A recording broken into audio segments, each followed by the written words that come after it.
주식시장으로 돌아와 보도록 하겠습니다. 유가증권 시장이 지금 1983선까지 밀렸는데요. 외국인 투자가들의 매도가 전일에 이 매도를 뛰어넘었습니다.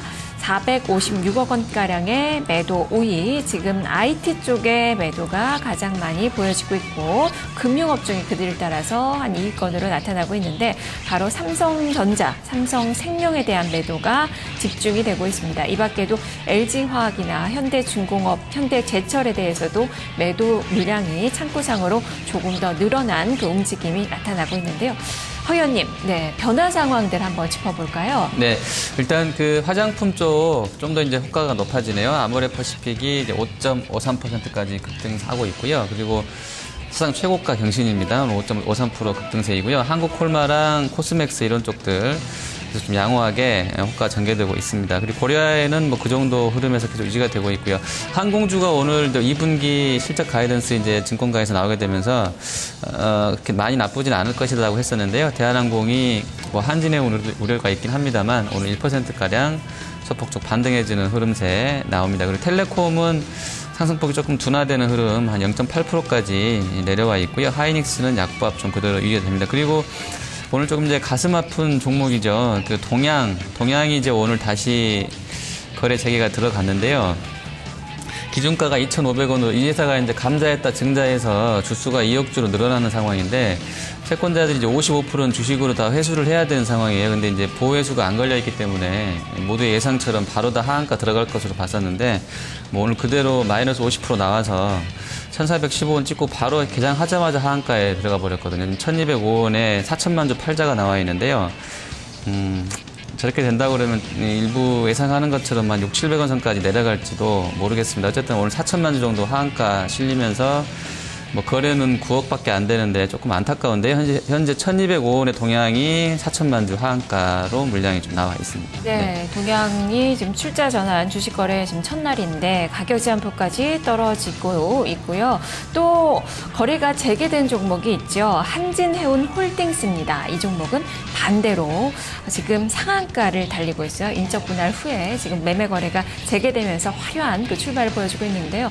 자, 김경훈 연구원님, 이쪽은 어떻게 봐야 될까요? 한진해운홀딩스는 지금 분할을 해서 재상장했기 때문에 뭐 시초가가 워낙 높게 형성이 되었다. 좀 이런 부분들로 인해서 지금 9,080원 정도로 형성이 되었던 것으로 보이고 시초가는 지금 7,900원으로 잡히네요. 7,900원으로 잡히고 지금 뭐 상한가를 좀 기록했다. 좀 이렇게 보셔야 되겠고, 기존에 이제 회사를 분할하면서 신설법인이 안 나오고 이제 한진해운으로 전부 다 이제 합병이 됐습니다. 합병이 된 측면에서 뭐 전반적으로 한진그룹주 같은 경우는 이 투자할 만한 회사들이 아니죠. 워낙 부채 비율이 워낙 높기 때문에 나중에 이제 합병 법인과 이제 뭐 신설 법인과 기존 법인이 뭐 시너지를 낸다면 뭐 전반적으로 뭐 그 자산을 좀 팔면서 유동성을 좀 확보를 한다면 모르겠지만 이러한 업체들은 투자하는 게 아니다. 좀 이렇게 말씀을 드리도록 하겠고, 지금 그 바이오 섹터들을 한번 점검을 좀 해드리도록 하겠습니다. 지금 내추럴 엔도텍 같은 경우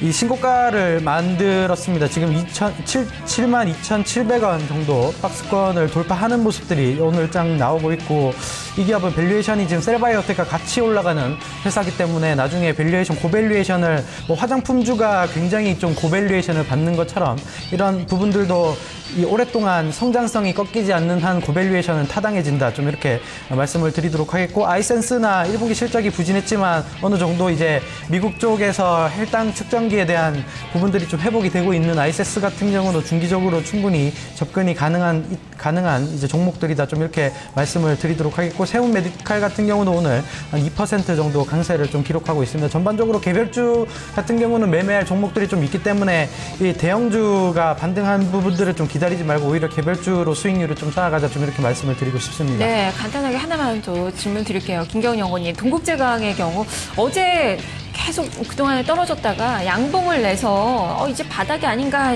생각하셨던 분들도 계셨을 것 같은데 지금 주가가 4% 넘게 밀리거든요. 추가적인 하락은 어느 정도까지 봐야 되는 건가요? 네, 동국제강은 우선은 2분기는 제가 추정한 실적으로는 굉장히 좀 부진할 것으로 보이고, 지금 동국제강 유상증자를 좀 앞두고 있기 때문에 이러한 부분들이 좀 우려가 있다. 좀 이렇게 보셔야 되겠고, 뭐 동국 제강뿐만 아니라 철강주 같은 경우는 어제 이제 FOMC 회의가 나오면서 일시적으로 반등을 한 것이지 중국이 뭐 호재가 나온 게 아니다. 좀 이렇게 보셔야 되겠고, 미국 경기만 확인한 부분들이 있다. 좀 이렇게 보신다면, 뭐 철강 업종들 같은 경우는 동각 제강은 유상증자에 대한 부분들로 이제 매물 압박에 좀 시달리고 있는 부분들이 있고, 오히려 추가적인 하락이 충분히 가능해 보인다. 좀 이렇게 말씀을 드리도록 하겠고, 기관 쪽에서도 어제 대량의 매물을 좀 출회를 했다. 좀 이렇게 말씀을 드리고 싶습니다. 네, 자 그러면 오늘은 어떤 섹터를 좀 봐야 되는 걸까요? 허 의원님 집중하고 계신 섹터 공개를 해주시죠. 네, 일단 그 올라가는 쪽으로는 여전히 뭐 게임이라든지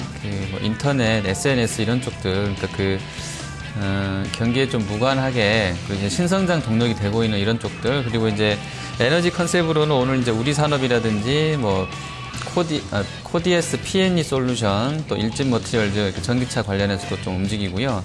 태양광도 아까 이제 말씀드렸다시피 이제 뭐 TCK나 이런 쪽들 살아있는 쪽들이 있는 것 같으니까, 그러니까 기존의 코스닥은 뭐 그대로인 것 같습니다. 게임하고 에너지 컨셉, 뭐 친환경 뭐 이런 쪽으로 계속 이어지고요. 또 오늘 다음이랑 SK컴도 또 같이 움직이는 흐름들, 그러니까 계속해서 좀 중소형 컨셉이면서 경기에 무관하고 또 친환경으로 가고 있는 이런 쪽 에너지 관련주들이 좀 좋은 것 같고요. 그래서는 일단 화학주가 화학철강이 오늘 가시는데 다 대밀림이 나오는데, 아까 지금 점검해 주신 동국제강이라든지 뭐 롯데케미칼, LG화학까지 좀 큰 폭으로 밀려나고 있는데요.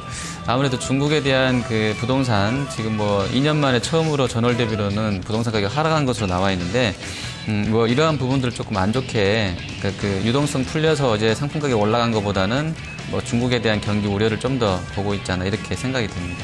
네.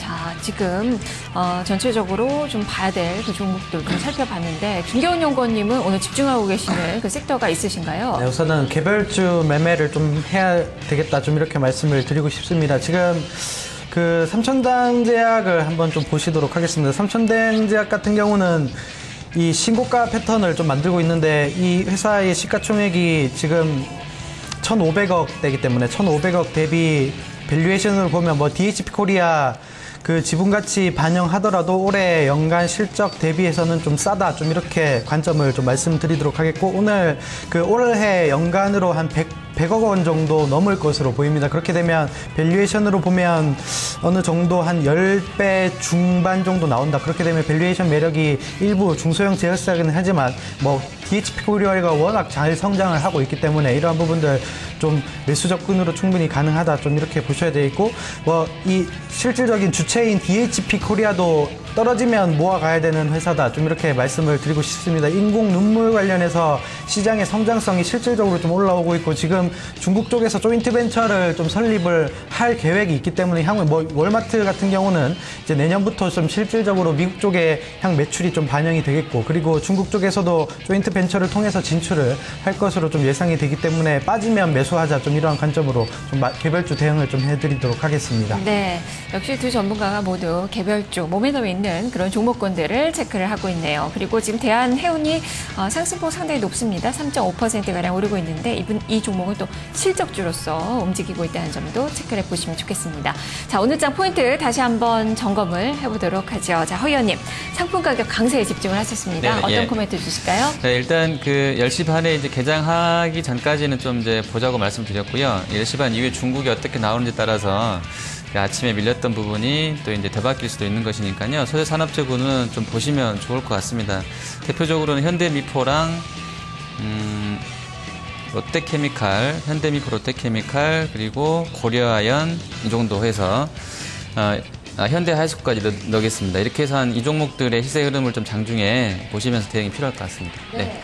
자, 그러면 김경훈 연구원님, 중국보다는 미국을 보자라고 해주셨는데요. 시각 변화 있으신가요? 네, 우선은 경기 상황은 좀 그렇게 좀 판단을 해드릴 수 있고, 지금 지수 측면에서 1980선까지 좀 위협하는 지수가 나오고 있습니다. 특히 삼성전자가 지금 1% 오늘도 많이 빠지면서 지금 지수를 좀 끌어내리는 형태가 좀 나오고 있다. 좀 이렇게 보셔야 되겠고, 지금 삼성전자만 제외한 지수는 한 1990선 위에 형성되어 있는 부분들이 있기 때문에 크게 우려할 만한 지수 방향은 아니다. 좀 이렇게 보셔야 되고 일부 지금 2분기 삼성전자의 실적 추정치가 워낙 많이 떨어져 있기 때문에 이런 부분들로 인해서 지수의 방향성이 꺾인 것이지 방향성은 아직 무너진 게 아니다. 좀 이렇게 말씀을 드리고 싶고 그러한 측면에서는 충분히 개별주 특히 뭐 실적이 기반되는 개별주 위주로는 굉장히 우량한 업체들이 좀 많기 때문에 오늘 같은 경우도 바이오 섹터나 의료기기 섹터 같은 경우는 코스닥에 있지만 코스닥이 반등이 좀 미미하지만 오히려 신고가 내는 패턴들이 굉장히 좀 많이 나오고 있기 때문에 2분기 실적이 굉장히 좀 잘 나온 업종들 위주로 투자를 하자 좀 이렇게 말씀을 드리도록 하겠습니다. 네.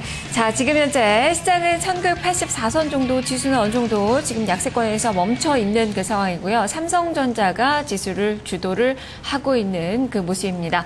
오늘은 대형주들은 좀 많이 위축된 모습, 또 소형주들이 움직임이 강해서 지금 소형주 지수는 플러스가 나고 있는 모습이라는 점도 참고해 보시면 좋을 것 같네요. 자, 이렇게 장 초반 출발 동향 살펴봤습니다. 탑팀 중계석이었습니다. 두 분 말씀 잘 들었습니다. 네, 감사합니다.